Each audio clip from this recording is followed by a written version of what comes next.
We got our first spring training action of the year for the Washington Nationals, and they are 2-0 to begin the year. So we get into it with some of the biggest overreactions from the first two games of 2025.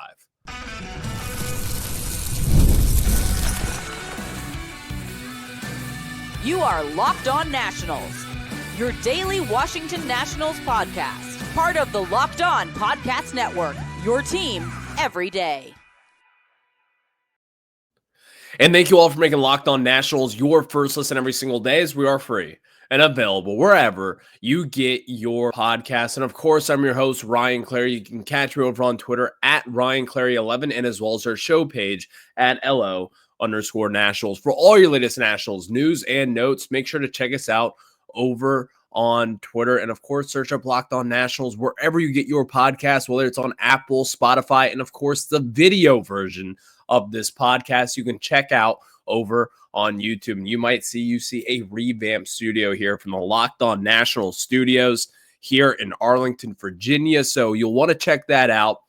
We have some bobbleheads coming up over the next few days here. We'll be getting those, installing them. We've got a nice little Nationals Park picture behind us, and as well as a Nationals banner that has always been there since day one of this podcast. But later on in the show, we've got pitching lineups for the Nationals this week. You've got a couple different guys on the bump that you're going to want to see. And then, of course, the second segment of the show today is takeaways from the action this weekend. What are some storylines? And again, it's only been two games, but this is time for an overreaction, and we're 2-0. It's time to feel good about your Washington Nationals. But what are the biggest overreactions of this weekend? Well, I've got three for you to start out today's show. But before we get into it, today's episode is brought to you by FanDuel. And right now, new FanDuel customers can get $150 in bonus bets if your first $5 bet wins. Just download the app or head to FanDuel.com to get started. So we get started with our biggest overreactions from this weekend. And number one is probably the biggest overreaction. Yohandy Morales might be better than the Nationals' top prospect, Brady House. Yo-Yo Morales, over the course of this weekend, was phenomenal, to say the least.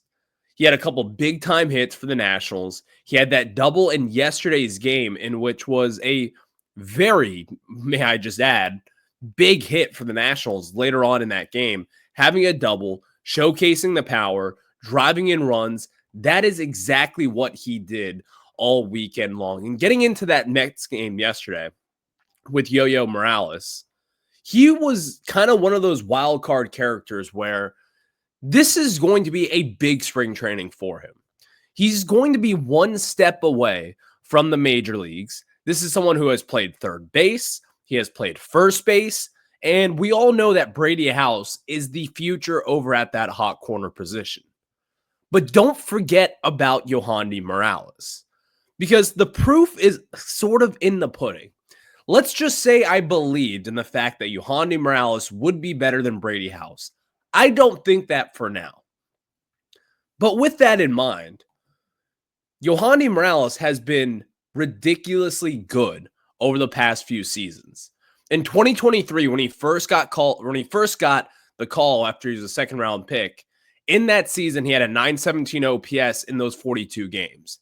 This past year had a 784 OPS, while his slugging dipped a pretty big amount, and his on-base percentage and his batting average also. But in the 75 games this past year, he showed that he had power. He had 7 home runs and 41 RBIs. He struck out 70 times over 75 games. But overall, the numbers for Yo-Yo Morales were really promising. The problem is where will he fit? Like, there is a lot of blockage here for the Nationals. You've got a lot of third baseman prospects who we'll be getting into as this day goes on. But Brady House is the headlining one. And then right behind him is Yohandy Morales. The Nationals really like Yo-Yo up to this point. And being in AAA, where he's going to start this season, this is going to be a big jump for him. Like, this is where he belongs, in my opinion. And I don't think it's going to be too long before you see him up in the major leagues, because this guy is a very legit prospect. It's just the fact that he's in Brady House's shadow at this point. And so as spring training goes on, I think a lot of Nationals fans might start to turn their head and say, is Yo-Yo Morales better than Brady House? That's one of my biggest overreactions from this weekend. Do I believe in it up to this point? Not necessarily. I still think Brady House is going to be the future over at third base. But I will not discount what Yo-Yo Morales has done and what he will continue to do. That was my biggest takeaway from this weekend. The fact that he's gotten hits in multiple games, he's drawing really good at bats, getting hard contact, and driving in runs in big situations. This is a big spring training for Yo-Yo Morales. And the Nationals, I think that they are going to have a very tough decision to make between who gets called up first, Brady House or Yo-Yo Morales. We'll see what the Nationals ultimately decide to do as spring training gets around. Will he be at first base? Will he be getting action primarily over at third? Because that third base room is really crowded up to this point. But that was my biggest overreaction. My number two, these are all good. Nathaniel Lowe might be having his best season yet. One thing that I was not necessarily familiar with Nathaniel Lowe-wise is his plate discipline. You saw this a lot over this past weekend, drawing a couple walks in yesterday's game against the New York Mets, having really good at-bats, working the count, and at one point being behind and then drawing the walk, having those 2 walks early on and then a hit as well. He is now batting 1,000 with a 3,000 OPS. Like, he is having a very good start to spring training. And again, the defense is going to be there, winning a Gold Glove. The slugging should be there, at least we hope, because he's going to be one of the big power bats that this organization has to offer at this point. Batting in that 3-hole yesterday, I thought was a little interesting, kind of cramming him in there between Dylan Cruz and Josh Bell, and then Paul DeJong falls just right after that. That was a really interesting thing here, because I think Davey Martinez thinks of Nathaniel Lowe to be like the best player on this team as of right now. James Wood has yet to play, so I think when James Wood enters a conversation, I'd be interested to see what he does there. In my opinion, it should go C.J. Abrams, and then maybe James Wood, then Nathaniel Lowe and Dylan Cruz. However it falls, I think James Wood and Dylan Cruz and Nathaniel Lowe should be getting the most at-bats on this team when it's all said and done. But maybe this season is the year where Nathaniel Lowe just finally decides to really put it all together. And again, he has been the best defender in the American League over at first base, and he's also been the best offensive piece over at the position in first base. So maybe this is the year where Nathaniel Lowe finally gets back on track, because again, the past 2 seasons for him have not been the best. In 2022 with the Rangers, he had a very good year with them, batting .302 with an .850 OPS across nearly 162 game season, having 27 home runs, and since then, he has yet to hit 20-plus home runs since 2022. Maybe this is finally the year where he's got the protection in place. He is 100% healthy going into this season. And this could be the year where he finally decides to break out, because this might be that year for him. Having a little bit of a chip on his shoulder with the Nationals taking him to arbitration, losing that case, losing out on $800,000. This could be the year where Nathaniel Lowe finally goes all in, and this really works out for the Nationals in the long run. Maybe that's the case here. Last but not least, you saw it yesterday. Shin Ogasawara. He had a pretty decent start, his first start up in the majors. I think Ogasawara is going to be a good bullpen piece for the Washington Nationals. Now, I don't think that's a complete overreaction, but the Nationals did sign him to be a starting pitcher. And I think the Nationals plan on him being a starting pitcher down the line. But at this point, I think Ogasawara is going to be one of those guys where You need to roll a double play. Late on in the 5th inning, Mackenzie Gore gets pulled. You bring him in because this guy is going to generate a lot of contact. And it's not that hard. Although I will say, in his first outing yesterday, he did get hit around just a little bit. There were some hard contacts, but ultimately got the outs and got the job done. He's not going to be a swing and miss machine. He's not going to be the guy who's going to go there 7 innings pitch and strike out 12 batters like a DJ Hers would do. But I think that he will have a prominent role in this bullpen. Now, if I had to bet today, and Franny and Dan Kolko talked about this on the broadcast yesterday, they think Shin Ogasawara will be starting in AAA and then working his way up into the majors once he is a starter. Because they want to see him get on a major league clock where he's resting every 5 days and not running nearly 15 miles in just a few days after his first start. He's going to have to get adjusted to the major league schedule here over in America. And I think that's something that he will be able to do down in AAA, though. And even then, I'm not sold on him being a starter at this point. I want to see this guy in the bullpen on opening day. So we'll see what the Nationals ultimately decide to do with him. But I think the Nationals have made it clear thus far that they want him to be a starter. And that's what they intend on doing to try to develop him to hopefully be one of the next great left-handed pitching prospects from the Nationals. So we'll see what they decide to do with that.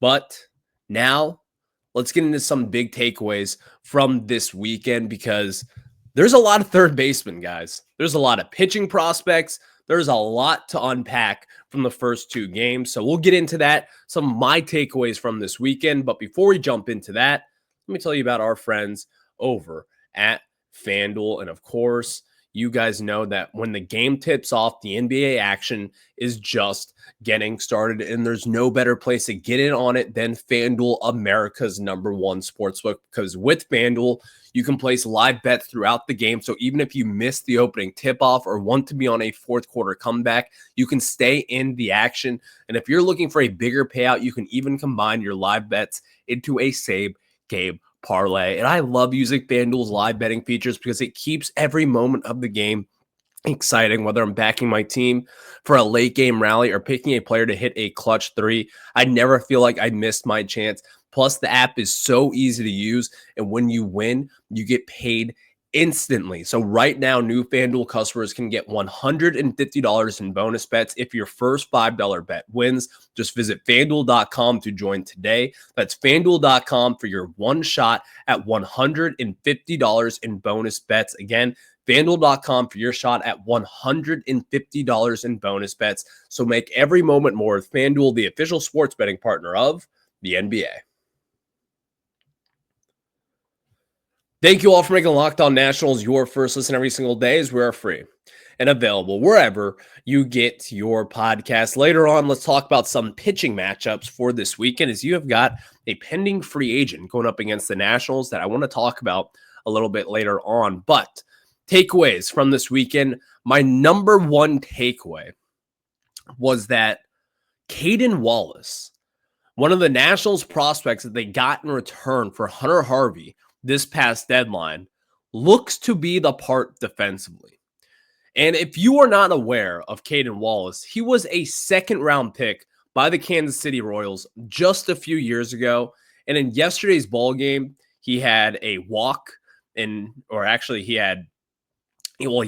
did have a walk. My apologies there. And he also had a strikeout. But defensively, he looks the part. And Caden Wallace, again, coming out of college from Arkansas, this is one of those prospects where he kind of got slept on in that Royal system. He wasn't all that good offensively these past 2 seasons, but one thing that he has proven so far is that he has gotten the job done defensively.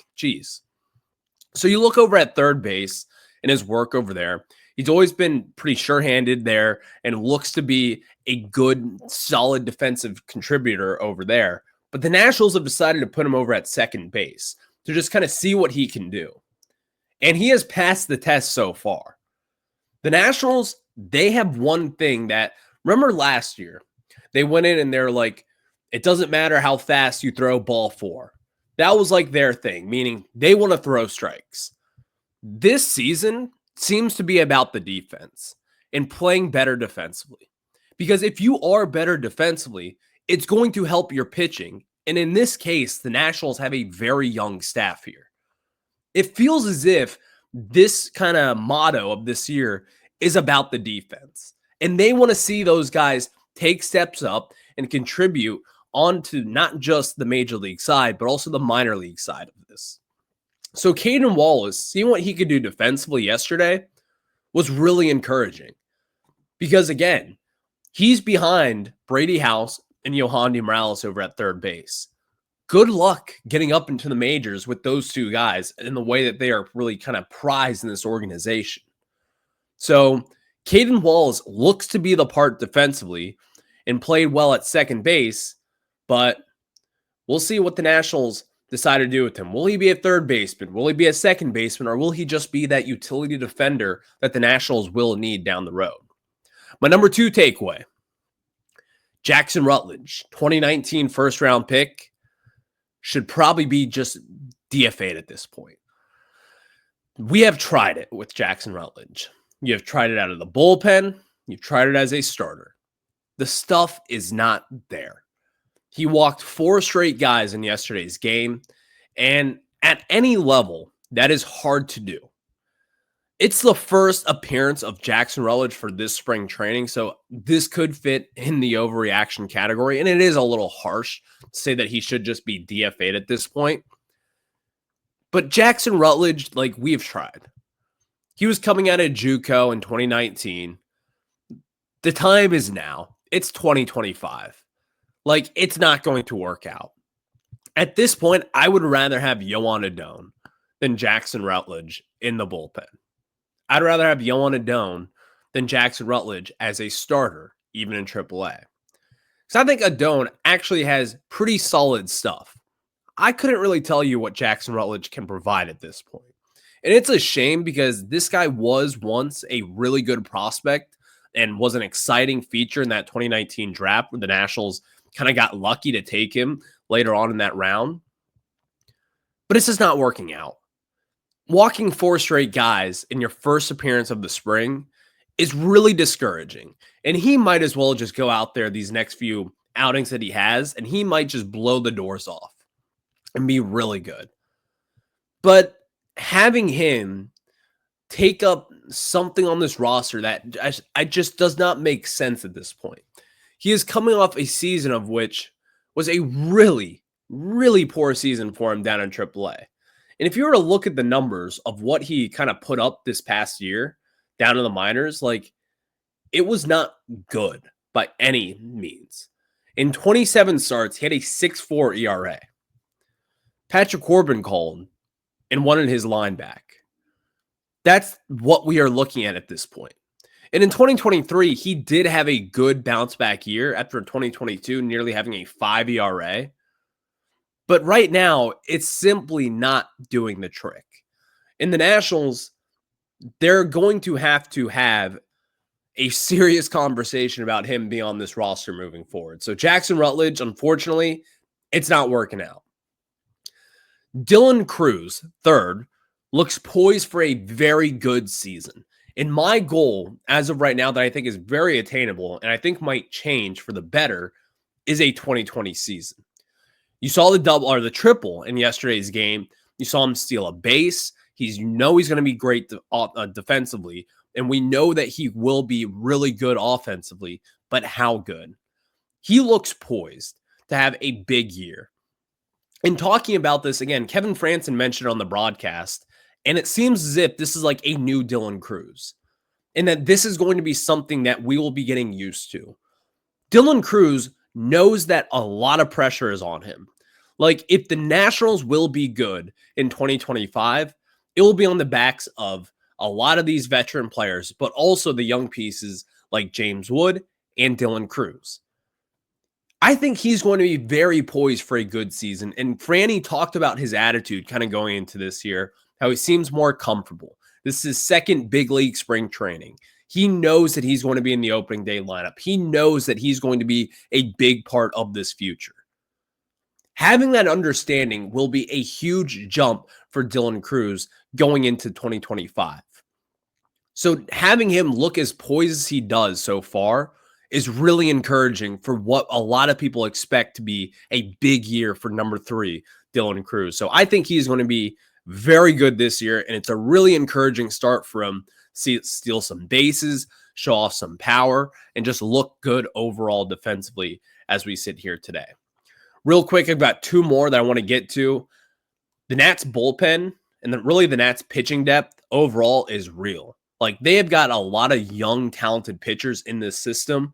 You saw them go really deep yesterday's game. Ogasawara, Mitchell Parker, Brad Lord looked good, pretty solid in 2 innings of relief there. Orlando Ribalda looked really good in his 1-inning pitch. Then you've got a couple others as well from Saturday, but the Nationals are really starting to stockpile a lot of pitching talent. And guys that you may not have even heard of. Brad Lord, like a 19th round pick a few years ago, making his way up through the organization. While it wasn't like a tremendous outing, he got out of some jams there. 3 hits over those 2 innings, maybe some luck involved, but still getting out of it. That was really encouraging to see from a former late round pick. So not a lot of people expected to be here in big league camp just this past season. And also my last takeaway, former top prospect Robert Hassel III's go-ahead hit in the 9th inning on Saturday's home opener against the Astros. And he is looking to stay healthy, and he looks healthy as of right now. Robert Hassel III, one of the big pieces in that Juan Soto deal, has not been healthy. It's not been a good go of it so far. And this is going to be a big storyline to watch as we go into this season. Because if Robert Hassel III is healthy, and it's a big if he is healthy and he is hitting the baseball, this guy will be in the majors hopefully sometime soon. And I know I sound like a broken record. I said it 2-3 years ago when the Nationals traded for him. I was like, this is going to be the guy first up in the majors. CJ Abrams will not be. He's going to start down in AAA, which he did. But I was like, Robert Hassel III, he's going to work his way up. He's the safest prospect. Well, we've eaten our words. It has not been the best of starts for him so far. But as of right now, you see the work coming into display here. He had a really big game. He's going to be solid defensively. And as he gets more opportunities, I think the Nationals will really decide to take this opportunity and run with it with Robert Hassel. Because, again, this guy is mega talented, but he's going to have to find a way to play every single day. And hopefully it's in AAA. And hopefully he's healthy and hits the ball and has that plate discipline that we have all seen. So we'll see what the Nats ultimately do. But next, let's get into a little bit of a preview for this week as the Nationals, they've got some baseball to play. We'll talk about that after this. Thank you all for making Locked On Nationals your first listen every single day, as we are free and available wherever you get your podcast. So the Nationals are off today, but with that in mind, they do play again on Tuesday, and you'll be seeing some pretty primetime talent here as the Nationals take on the Miami Marlins, and you are going to be going against one of their better pitchers, Edward Cabrera, which again, it's spring training, but you have Trevor Williams on the bump, and then following that, you have Framber Valdez, who is a pending free agent after this season, against DJ Hers, one of the young, promising prospects in this organization who looked really good this past year and who absolutely should be on the opening day roster and who absolutely should be a starting pitcher for this team. But this is going to be a big year for a lot of guys. Trevor Williams, he just got re-signed. I was not necessarily expecting him to be re-signed, but here we are. He's here. Then you also have DJ Hers, who is coming off, in my opinion, probably the hottest stretches of pitchers from the Nationals to end the year in 2024. So seeing DJ Hers now live in person, in action, is going to be a huge step for a lot of different people here. We expect big years from a lot of different guys, a lot of key figures in this organization. But DJ Hers is the one that I really want to see. We've talked about him all offseason long. Will he be a starter? Will he be a bullpen piece? The hard answer here is he will be a starter. That is what the Nationals should do. This is the ultimate plan for DJ Hers. He starts every 5 days, and that's it. No ifs, ands, or buts about it.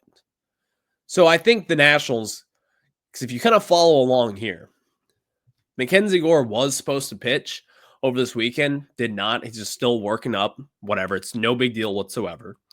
But you had Jake Irvin, and you had Ogasawara, and Mackenzie Gore was supposed to start, by the way, in that first game. So what you would imagine is this, is Mackenzie Gore, then you would have Jake Irvin, then your third day, which is going to be Trevor Williams, and then you have DJ Hers, your 4.